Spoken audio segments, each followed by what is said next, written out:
Hello students, last time हम लोगों ने ग्राफिकल मेथड के बारे में डिस्कस किया था।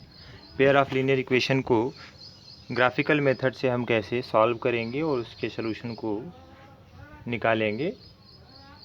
आज हम लोग algebraic method of solution of pair of linear equation के बारे में डिस्कस करेंगे। विदाउट यूजिंग ग्राफ हम किस तरह से लीनियर इक्वेशन के पेयर को सॉल्व कर सकते हैं।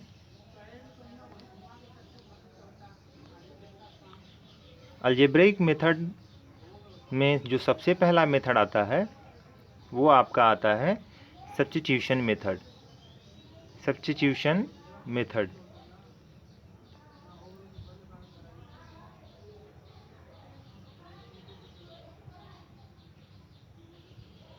सब्स्टिट्यूशन मेथड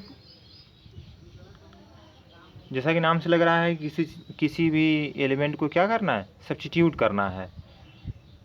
अब यहाँ पर है क्या कि हम एक एग्जांपल ले लेते हैं। आप एग्जांपल देख रहे हो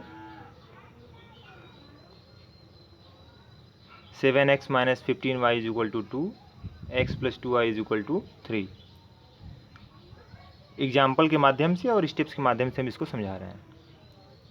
सबसे पहले करना क्या होता है बच्चों, इसमें आपको किसी एक वेरिएबल की वैल्यू दूसरे वेरिएबल के टर्म में निकालनी होती है।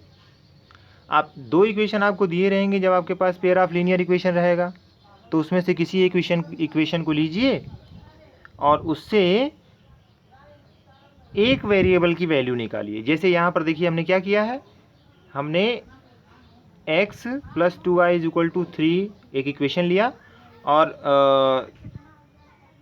राइट और लेफ्ट में ट्रांसफ़र करके हमने x की वैल्यू निकाल ली। x की वैल्यू निकाली है, वो x की वैल्यू कितनी आई है, x = 3 - 2y।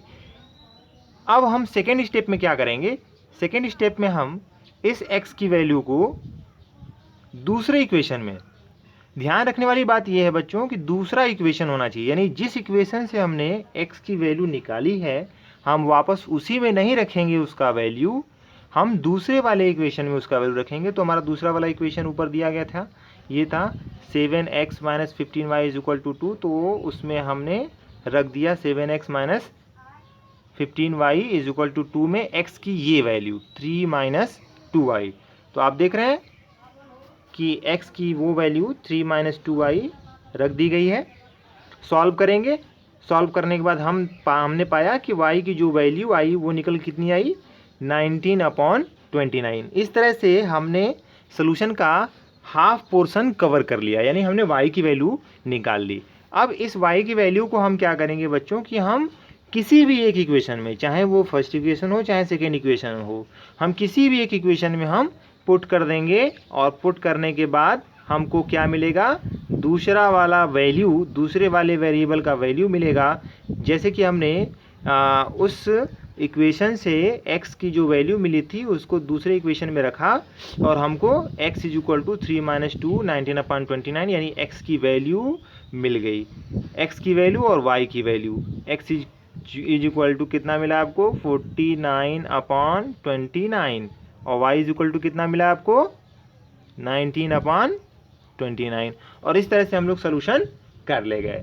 ये हमारा कौन सा मेथड था बच्चों, ये हमारा था सब्स्टिट्यूटिंग मेथड।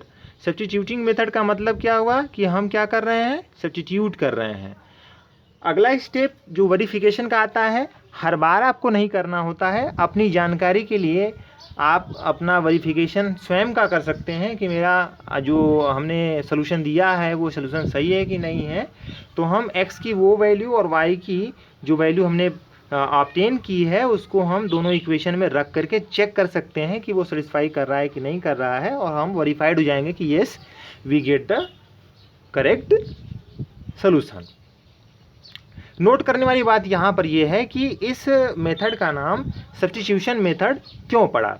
यहाँ पर हम कर क्या रहे हैं, अगर आप ध्यान से देखें तो यहाँ पर हम कर रहे हैं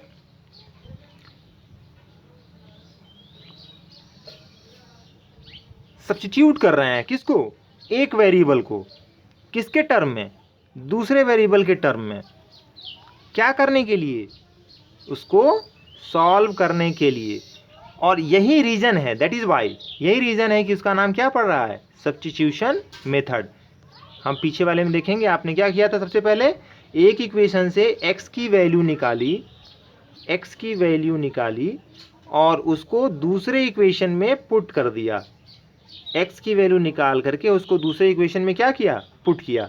यानी आप कर क्या रहे हैं, आप एक वेरिएबल की वैल्यू निकाल रहे हैं, किसके टर्म में, दूसरे वेरिएबल के टर्म में, और उसको कहाँ पुट कर रहे हैं, दूसरे वाले इक्वेशन में। यानी आप x को सब्स्टिट्यूट कर रहे हैं, किसके माध्यम से, दूसरे वाले वेरिएबल के एक्सप्रेशन के माध्यम से। इसीलिए इस मेथड का नाम क्या पड़ता है, सब्स्टिट्यूशन मेथड। ओके, एक और एग्जाम्पल लिया गया है बच्चों, एक और एग्जाम्पल हमने लिया है, एग्जाम्पल सेकेंड। ये एग्जाम्पल एनसीईआरटी से हैं। एग्जाम्पल सेकेंड क्या है कि consider the pair of linear equation.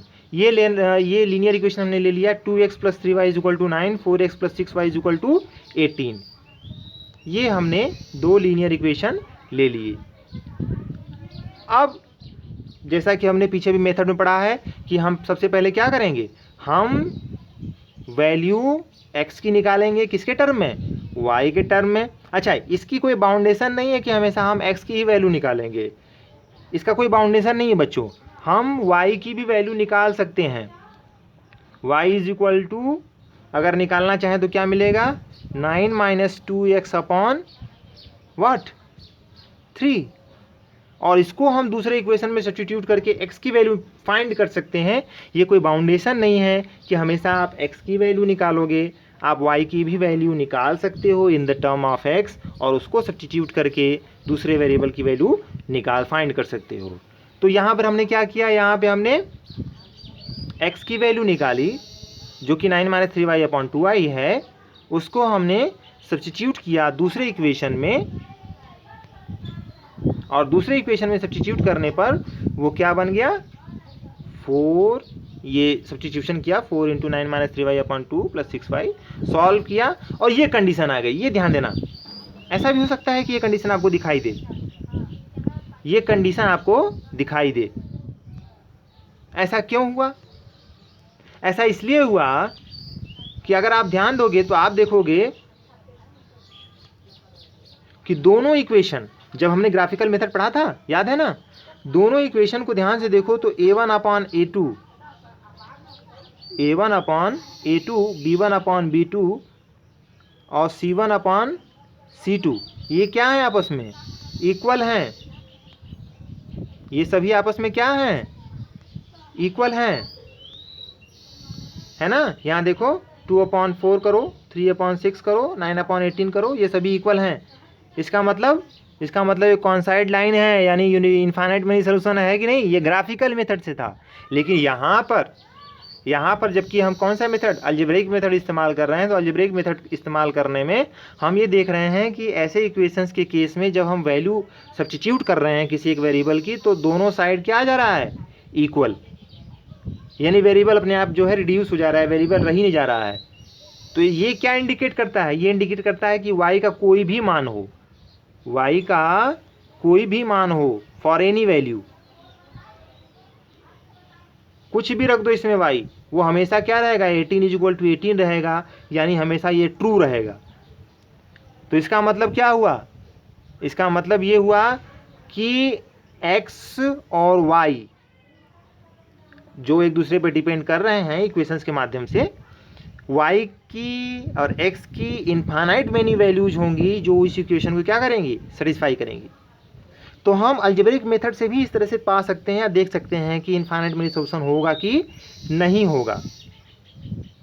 ये कब होगा, जबकि दोनों साइड सब्स्टिट्यूट करने पर इक्वल हो जाए, कांस्टेंट रह जाए, तब हम कहेंगे कि वह इनफाइनाइट मेनी सॉल्यूशन वाले दो पेयर हैं। ये सिचुएशन इसलिए आई क्योंकि दोनों इक्वेशन क्या हैं, सेम है। ओके, और इस केस में क्या होगा, हमारे पास इनफाइनाइट मेनी सॉल्यूशन होगा। अगला एग्जांपल लेते हैं बच्चों। ये एग्जांपल हमने लिया है x + 2y - 4, 2x + 4y - 12। अगर हम इसमें x को y के टर्म में एक्सप्रेस करें तो हमारे पास क्या आएगा, हमारे पास आएगा x is equal to 4 minus 2i। इसको हमने सब्स्टिट्यूट किया, जो हमारा प्रोसेस है किस इक्वेशन में, इक्वेशन नंबर 2 में।